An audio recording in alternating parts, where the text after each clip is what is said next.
رب اشرح لي صدري ويسر لي أمري واحلل عقدة من لساني يفقه قولي اللهم ثبتنا عند الموت بلا إله إلا الله اللهم اجعلنا من الذين آمنوا وعملوا الصالحات وتواصوا بالحق وتواصوا بالصبر آمين يا رب العالمين. Ramadan is getting closer and closer, and as it approaches, you get reminders about how we have to engage in more acts of worship and get closer to Allah and reconnect with the Quran. And I wanted to take a few steps back from that and deal with something very, very fundamental and basic that I think I need to hear for myself, and I think all of us can benefit from, inshallah ta'ala. One of the most fundamental relationships we have with Allah is that of asking Him things. We need His help. We need His help in our matters of religion. We need His help in our guidance, in committing to the right way, staying away from evil, of getting forgiveness. We need His help in spiritual matters for our iman. But we need His help for everything else in life too. We need His help for our family matters. We need His help for our health issues. We need His help for our financial issues. Many of you are stuck in impossible situations that nobody else understands. The only one who understands is you and Allah. You even try to explain it to somebody else, they don't get it. They don't understand it. Only Allah can know what it is that you're going through and the trouble that it's causing you. And so all of us are in one state or another in some kind of difficulty. Allah Himself describes the reality of human beings. لَقَدْ خَلَقْنَا الْإِنسَانَ فِي كَبَدٍ. We created the human being in exhaustive labor. Either you're mentally exhausted, emotionally exhausted, materially exhausted, workplace exhaustion, you're physically exhausted, tormented, your health is exhausted, your age is exhausted, your wits, you have a problem, you can't find it, you tried this solution, no solution is working, your creativity is exhausted. We're constantly in a state of kabad. We're stuck in one place or another. This is what preoccupies much of our mind. A lot of the time, you have to force yourself to think positive. Because if you don't force yourself to think positive, and you're just driving around, or you have a few moments to yourself, all your mind runs in your head is all the negative things that are happening. Every problem that needs solving, everything that hasn't been done yet that needs to get done. This is what we are preoccupied with. And of course, part of our relationship with Allah is we want to be able to ask Him to solve our problems, to ask Him for the things that we need, that we want from Him. What I wanted to start with today is actually one of the most important secret ingredients that you and I need to be able to ask Allah successfully whatever we want. And we all have things we want. And those are secrets between us and Allah.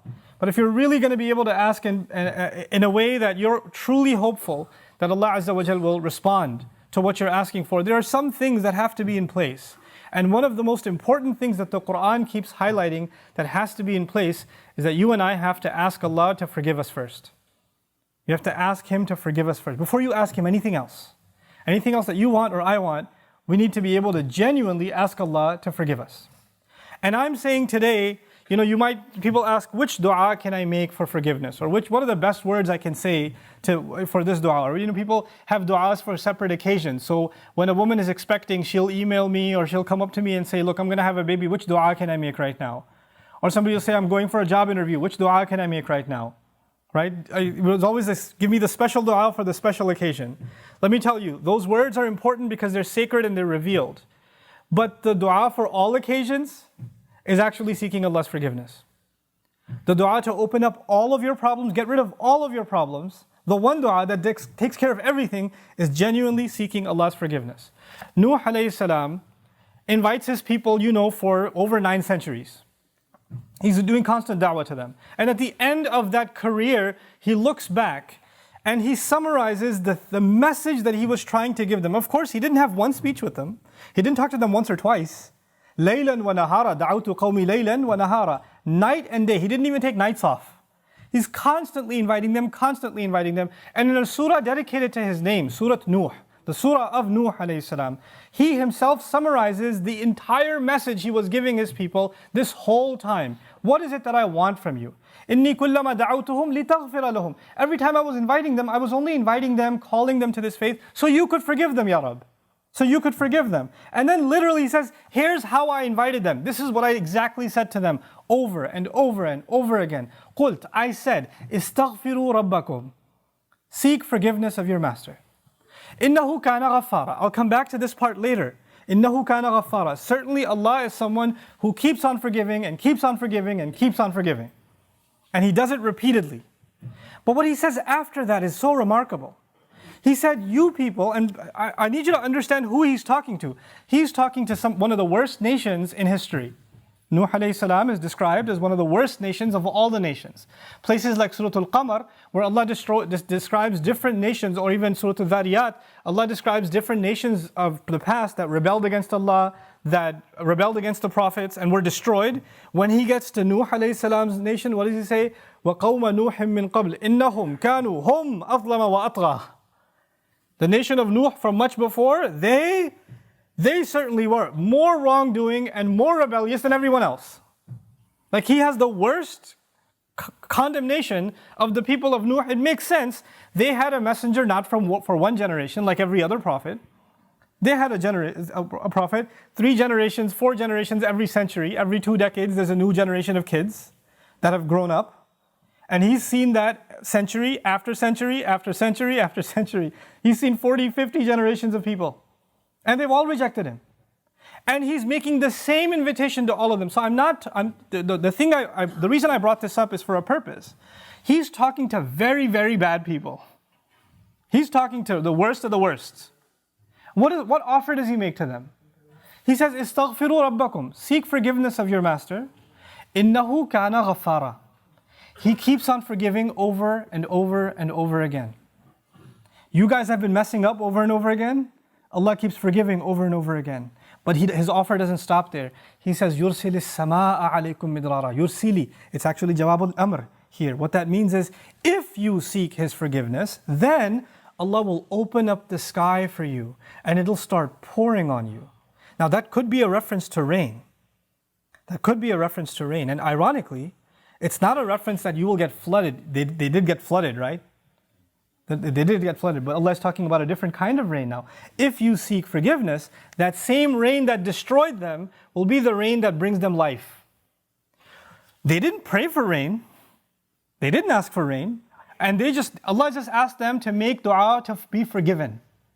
But if you asked dua to be forgiven, the sky will open up and start pouring. Now Allah did not say water will pour. Allah did not say water will pour. He said the sky will pour. Because the sky has a lot more than water. The sky has forgiveness that comes from the sky. The sky has peace, tranquility, faith, your provision, the solution to your problems. They come from the sky. He will open the floodgates, and everything held from the treasures of Allah that you haven't been getting because you haven't been seeking forgiveness is going to open up. Just ask for forgiveness. You're asking to solve problem A, problem B, problem C. There are problems you don't even know you have. Allah knows that you have them. If you and I just became genuine people of seeking forgiveness, then those problems would start getting solved by divine intervention. يُرْسِلِ السَّمَاءَ عَلَيْكُمْ مِدْرَارًا. And that's not even enough. You're asking forgiveness for who? Yourself. إِسْتَغْفِرُوا رَبَّكُمْ is seek forgiveness for yourself. He says, وَيُمْدِدْكُمْ بِأَمْوَالٍ وَبَنِينَ. And He will extend you by giving you money and giving you children.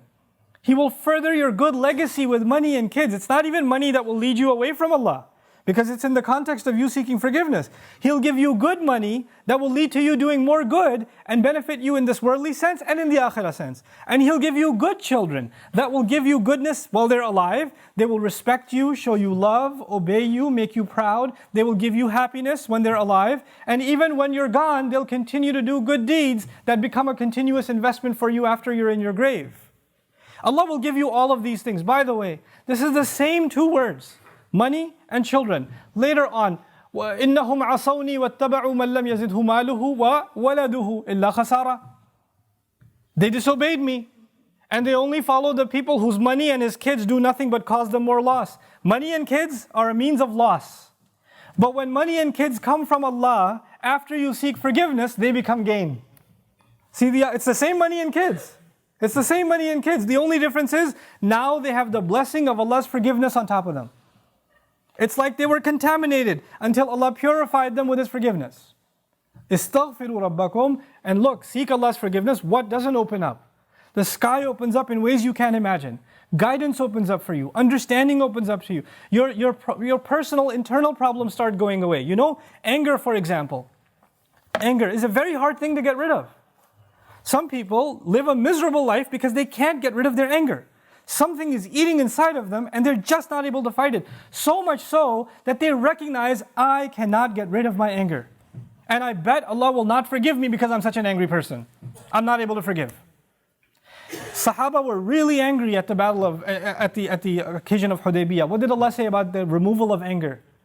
He said, أَنزَلَ السَّكِينَةَ فِي قُلُوبِ الْمُؤْمِنِينَ. He sent peace, calm, tranquility down from the sky into the hearts of the believers. Calmness doesn't come from you. It doesn't come from you and me. We can't calm ourselves down. Musa's mother was dying of nervousness, of fear when she was putting her baby in the water. And Allah says, لَوْلَا أَرَّبَطْنَا عَلَىٰ قَلْبِهَا. Had we not tied her heart and kept her strong. Allah made her heart strong. She's not capable of that herself. She's too scarred for that. She's too traumatized for that. Allah, there is such a thing as divine intervention that will help you heal. There are sins that you have, tendencies that you have. Some people are very tempted by fahsha. Some people are very tempted by their anger. They can't control their anger. Some people are overrun with greed, constantly thinking about money. They can't even help themselves. The solution to these problems comes from Allah. This is how the sky opens up. The sky opens up for things that are deep inside you, and it comes and it solves that problem inside you. It cleanses you, just like the water cleanses the earth. So يُمْدِدْكُمْ بِأَمْوَالٍ وَبَنِينَ. But that's not enough. He says, وَيَجْعَلْ لَكُمْ جَنَّاتٍ وَيَجْعَلْ لَكُمْ أَنْهَارًا. He'll put in place for you gardens. He'll make rivers flow for you. This is Allah's way of saying, what will I not give you if you just ask for forgiveness? You and I think when we ask for forgiveness, the only thing we're getting is forgiveness. Allah is telling us, when you ask for forgiveness, there is nothing I don't give you. It's almost like you can ask for other things, or you could just ask for forgiveness and everything's covered. Everything's included. What's left? Money, children, the sky's opened up for all of your problems, gardens, rivers, all of it's ready to go. And by the way, seeking forgiveness, we're learning now, you would think, normally a person would think, when they're asking Allah's forgiveness, then, it's going to help them in their akhirah. It's going to help them in their afterlife. These ayat are telling us, no, Allah is not only going to help you in your akhirah, He's going to help you where? In this dunya. Think about Hajj. The biggest motivation you and I have for going to Hajj and getting our Hajj accepted is that our past sins are forgiven. We get a fresh start. That's the reason you go. You literally go in the clothes you're supposed to be buried in.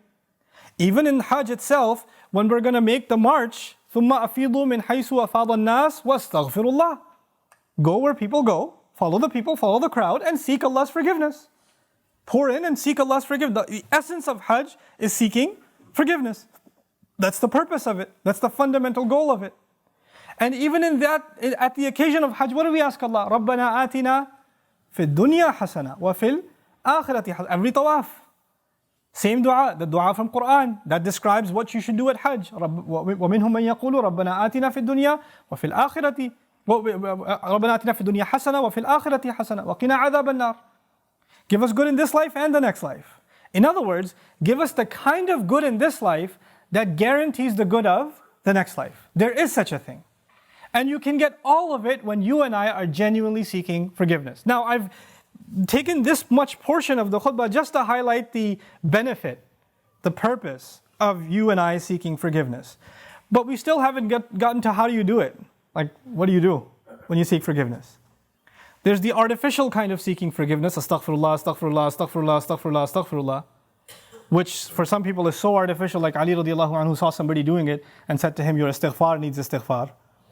Right? So, because it's just rolling off your tongue. I want to tell you there are some things that keep you and me from seeking Allah's forgiveness.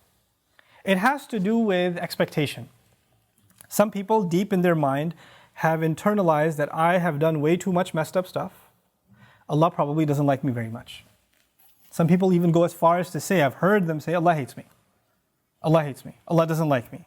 Allah is angry with me. I've done a lot of bad things. Allah told me, I knew Allah doesn't want me to do this, and I did it anyway, and I did it over and over and over again. So I'm basically off of Allah's good books. My prayers don't mean it. And when people internalize that, you know what they do? I'm a bad person. Could you make dua for me? Because I'm disqualified already.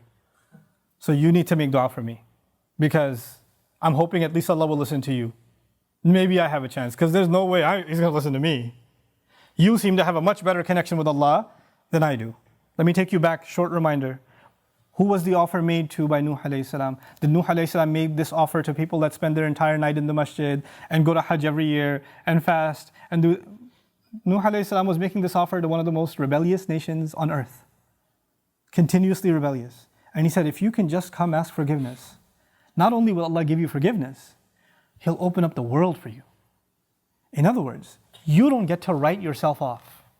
You don't get to say about yourself, I'm too far gone. Seeking forgiveness is not for you, maybe for somebody else, but I'm a lost case. I'm a terminal case. I'm beyond hope. I'm already done for. If anything, my mom will make dua for me, or this one will make dua for me. And this is where shaitan comes. Shaitan uses that. When shaitan, he takes advantage of the hopelessness of people, and that's one of the doors to shirk. You know that? One of the doors to shirk. Why? Because then religions come, false religions come that say, you're too messed up, let Jesus forgive you. You be good to Jesus, He'll take care of God for you. You know, He'll be in between. Or somebody will else come, they'll place somebody else in between. Somebody said, this saint, go to his grave. Go ask him, be good to him, put some chocolate in front of his grave, and he'll ask Allah to take care of your problems. Because you're too messed up. You can't deal with Allah, He's too angry with you. He, however, was in Allah's good book, so you go through him. This is how shirk opens up. In other words, the essence of our direct connection with Allah, which is what Iman is, which is what Tawheed is, which is what La ilaha illallah is. The essence of it is you get to ask Allah directly for what you need. And I'm telling you, I'm reminding myself, the thing we need the most, because it will take care of all of our needs, is seeking forgiveness. Now, there's a seeking of forgiveness by the tongue, and there's a seeking of forgiveness by the heart. Human beings tend to be defensive.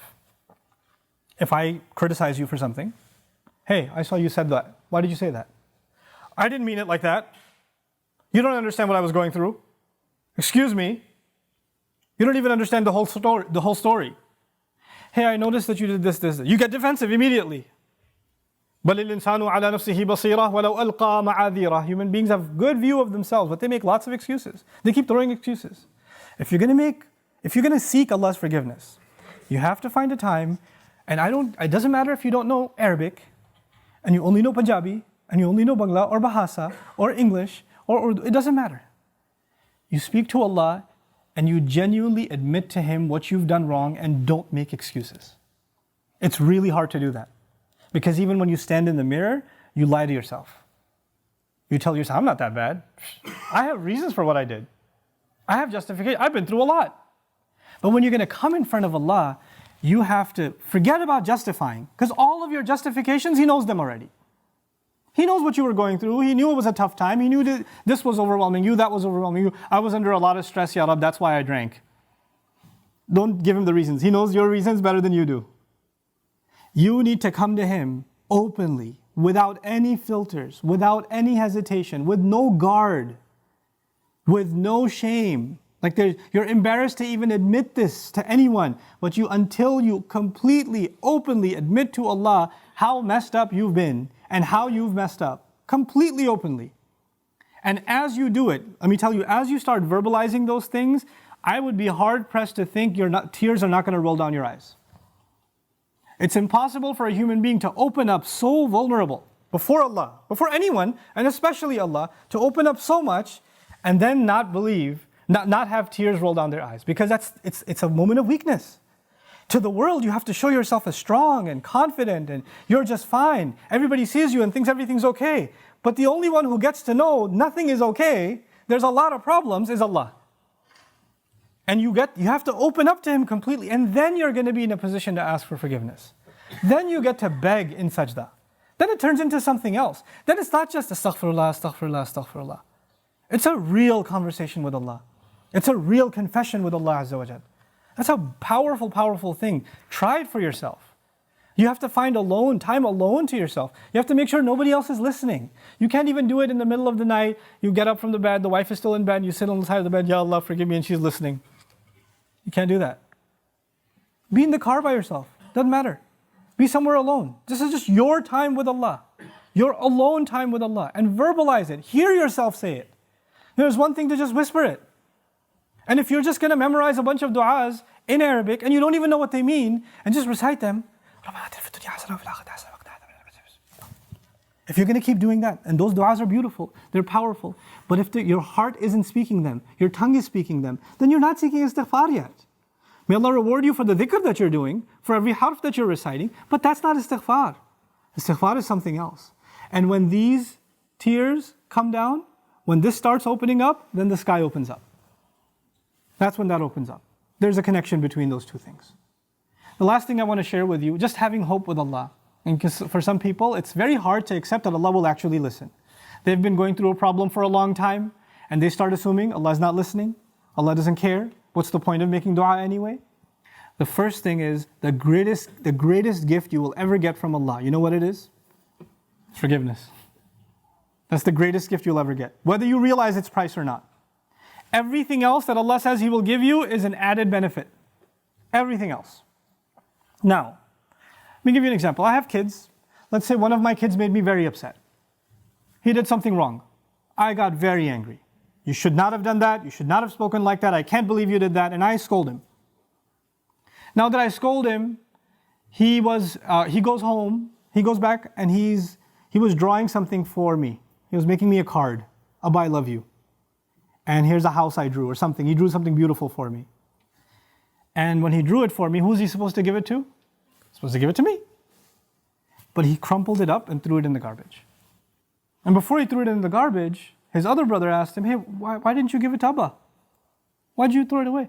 Abba's so angry at me, he doesn't care about that. He doesn't really care. He doesn't love me anymore. If I knew that he felt that way, what would I do? Yeah, that's right, you better throw it away. No, I'd be in tears. How did you think I don't love you anymore? Yeah, you messed up. Yeah, you did something bad. But you're my baby. You can mess up 1,000,000 times, I'll still love you. Even if I'm angry, I still love you. Give me that paper. Why wouldn't I? I'll frame that paper. Forget putting it on the fridge. I'll put it behind the glass. I'll take it out of the garbage. I'll cherish it forever. Why? Because I love my child despite their mistakes. Even when they make me upset. That's just me and my child. I'm not talking about me and my child. I'm talking about me and Allah. I mess up with Allah. I make mistakes. Allah doesn't even scold me. He didn't strike lightning from the sky. He didn't push me into hell. He didn't make my heart stop beating. Every time I lied, I didn't develop an inability to speak. Every time I ate something haram, my hand didn't become paralyzed. It didn't happen. Every time I looked at something haram, I didn't go blind. He still kept giving. He still kept providing. And I started thinking, well, Allah doesn't really love me anymore. We used to be good, but now that I'm bad, the love is gone. So what's even the point of making dua to Allah? Nobody will love you like Allah does. Every ounce of love I have for my child, every ounce of love you have for your child or you have for your parents, that love is only a fraction of something Allah put in you. You're not capable of loving anyone. The love we have is actually revealed from Allah. It's a gift from Allah. And if that's a little fraction of the love between two of Allah's creations, we can't imagine the love Allah has for us. Don't let anybody tell you otherwise. The only one who believes Allah hates him and that's it, their story's over, is shaitan. He believes it. There's no reason for him to ask for forgiveness because he's a lost cause. He's accepted that about himself. If you accept that about yourself, whose footsteps are you following? Think about that. If Adam alayhi salam was in Jannah, you couldn't have a better home than Jannah, and he made a mistake. And Allah Azza wa Jal put him on the earth. If he starts believing, I have been given such a huge demotion, Allah is so upset with me, He brought me all the way to the earth, how can I ever speak to Allah again? After I've disappointed Him so much. One of the first things, Allah taught him what to do. How to fix his heart. رَبَّنَا ظَلَمْنَا أَنفُسَنَا وَإِن لَمْ تَغْفِرْ لَنَا وَتَرْحَمْنَا لَنَكُونَنَّ مِنَ الْخَاسِرِينَ. You could be in a really good place and you fell to a really bad place. Compared to Jannah, dunya is nothing. He went from Jannah to dunya. And as far down as he came, he's still just as close to Allah. Just those words are enough to connect him to Allah. Don't give up on dua. Make this month, this coming month, even from now, preparation, how you're going to make genuine dua to Allah. Know that Allah will listen to every one of your du'as. Ujibu da'wat ad-da'i idha da'an is an announcement of Ramadan. I immediately respond to the one who calls on me whenever they call on me. And that's the promise of Allah. And the number one dua you make, number one dua I make is going to be for forgiveness. May Allah Azza wa Jal make us a people of genuine forgiveness. May Allah Azza wa Jal make our hearts feel the desire, the earnest desire to seek His forgiveness. May Allah Azza wa Jal bless our hearts to move our eyes to tears. And may Allah Azza wa Jal open up the doors of His rizq and His solutions to all of us that seek His genuine forgiveness. One last thing I'm reminded of, I know I'm over my time. Allah says about nations that He won't destroy.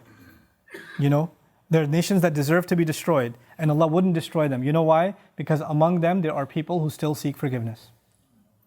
Just because there are some people who still seek forgiveness, Allah wouldn't destroy some people, the entire nation. Become people of istighfar. May Allah protect all of us. Barakallahu li wa lakum. Assalamu alaikum wa rahmatullahi wa barakatuh. الحمد لله وكفى والصلاة والسلام على عباده الذين اصطفى خصوصا على أفضلهم وخاتم النبيين محمد الأمين وعلى آله وصحبه أجمعين. قال الله عز وجل في كتابه الكريم بعد أن أقول أعوذ بالله من الشيطان الرجيم إن الله وملائكته يصلون على النبي يا أيها الذين آمنوا صلوا عليه وسلموا تسليما اللهم صل على محمد وعلى آل محمد كما صليت على إبراهيم وعلى آل إبراهيم في العالمين إنك حميد مجيد اللهم بارك على محمد وعلى آل محمد كما باركت على إبراهيم وعلى آل إبراهيم في العالمين إنك حميد مجيد. عباد الله رحمكم الله اتقوا الله إن الله يأمر بالعدل والإحسان وإيتاء ذي القربى وينهى عن الفحشاء والمنكر ولذكر الله أكبر والله يعلم ما تصنعون. أقم الصلاة إن الصلاة كانت على المؤمنين كتابا موقوتا.